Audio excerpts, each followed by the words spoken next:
Quick, how much do you have saved up for retirement? Now I know saving up for retirement is difficult, especially since it seems that damn near everything has been skyrocketing in price lately, but the basic financial advice of making sure to maximize your retirement savings will continue to ring true. When it comes to saving, you should of course save as much as you can in order to maximize your potential investment growth into retirement, and you should be utilizing some of the tax advantage retirement plans to help you get there. Ideally, setting aside more than what your maximum contribution limit is. That's right, in case you didn't know, there are limits on how much you can stockpile into retirement accounts such as IRAs, 401ks, 403bs, most 457 plans, and thrift savings plans each year.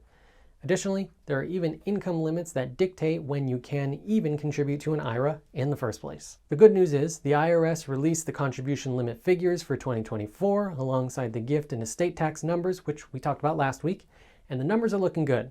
We'll be able to contribute more to each plan next year, so line goes up. Let's talk some numbers. Let's start with 2024 IRA contribution limits. In 2023, the maximum allowed yearly contribution limit for IRAs was increased to $6,500, up from $6,000. For 24, this limit will increase again by another $500, meaning that your IRA annual contribution limit will now be $7,000. That's $583.33 per month if you make your contributions throughout the year rather than all at once. However, one thing that did not increase for 2024 is the catch-up contribution limit for folks age 50 and above. That will remain capped at an additional $1,000 per year. But you do still get to benefit from the $500 base increase, meaning if you're over age 50, then you can contribute $8,000 per year to your IRA or $666.66 per month. And for those that don't know, the catch-up provision is to allow older IRA holders to put away more money since they have less time to save, theoretically, before retiring. Now, for those of you who have a Roth IRA, we need to talk income limits. For context, there are no income limits to contribute to a traditional IRA where your contributions offer a tax deduction when made but are taxed when taken out. Roth IRAs do have income limits and don't allow for tax-deductible contributions, but all qualified distributions are tax-free. And SEP IRAs are for those with self-employment income and allow you to contribute more for retirement than a traditional or Roth IRA. With a Roth IRA, though, if you're the head of household, tax-wise, then in 2024, you can contribute the full amount to your Roth IRA if you make up to $146,000. That's a nice bump from $138,000 in 2023. But, because you know there's a but, once your income starts climbing above that magic number, you'll enter the phase-out range where your contribution limit begins reducing. Now, if you're flying solo as a single tax filer or with a partner as a joint tax filer, the numbers are a bit different. For the single filer, you're out of the Roth IRA direct contribution game if you earn more than $161,000. And for duos filing jointly, that limit is $240,000. The key income number you'll need to watch out for is your modified adjusted gross income, MAGI. It's basically your adjusted gross income with a few tweaks made to it.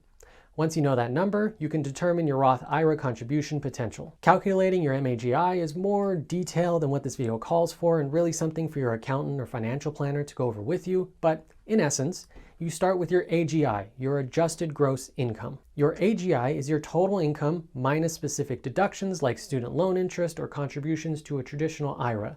You'll find this number on your federal tax return. Next, you add back in some of the deductions you took to calculate your AGI.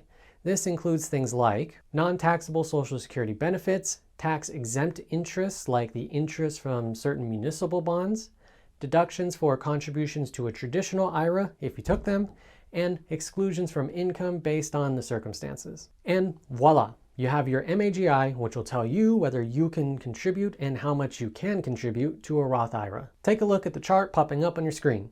Check it out, see if you can jump on the IRA Roth bandwagon this coming year. I know, we just spent a lot of time talking on IRAs, so let's give some love to the number and thrift retirement plans. 401ks, 403bs, most 457 plans, and the federal government's Thrift Savings Plan. The good news about these plans is that the only number we have to worry about is what the maximum annual contribution limit is, and the fact that the answer is the same for each plan. The great news is that this ceiling is also being raised for 2024. The 2024 limit for participants will increase to $23,000 per year, up from $22,500 last year. And that's it. Just an increase across the board. Nothing to complain about or calculate. Just more money you're allowed to stockpile each year for retirement. Always be sure you're maximizing your employer match if that's available. It's basically free money you're leaving on the table if you're not taking advantage of it. Before we go, I want to stress one point. Make sure you are actually saving for retirement. Over half of all Americans, 56%, are behind on their retirement savings goal. Another 10% don't even know the retirement planning status, according to a survey by Bankrate.com. Going further, 80% of households with older adults are financially struggling or at risk of facing economic insecurity as they age, according to a study from the National Council of Aging. A portion of our practice is assisting folks with qualifying for Medi-Cal here in California to help pay for the high cost of long-term care, which can often mean one's retirement savings have been cleared out. All that is to say, be conscientious of your financial planning situation and be sure to save for retirement and rainy days. It's not complicated, and there are plenty of free resources out there to learn from without going to a financial planner right off the bat or listening to so-called financial gurus. I promise you, you can do it. I know retirement planning may not be the most exciting topic and can even be a bit nerve-wracking, but if you made it this far, thank you very much for watching. I'm Attorney Andrew Bethel, guiding you to make the best decisions for you and your loved ones. Drop a comment below if you have any questions. Don't forget to like and subscribe and check out our other videos. Stay informed, and I'll see you next time.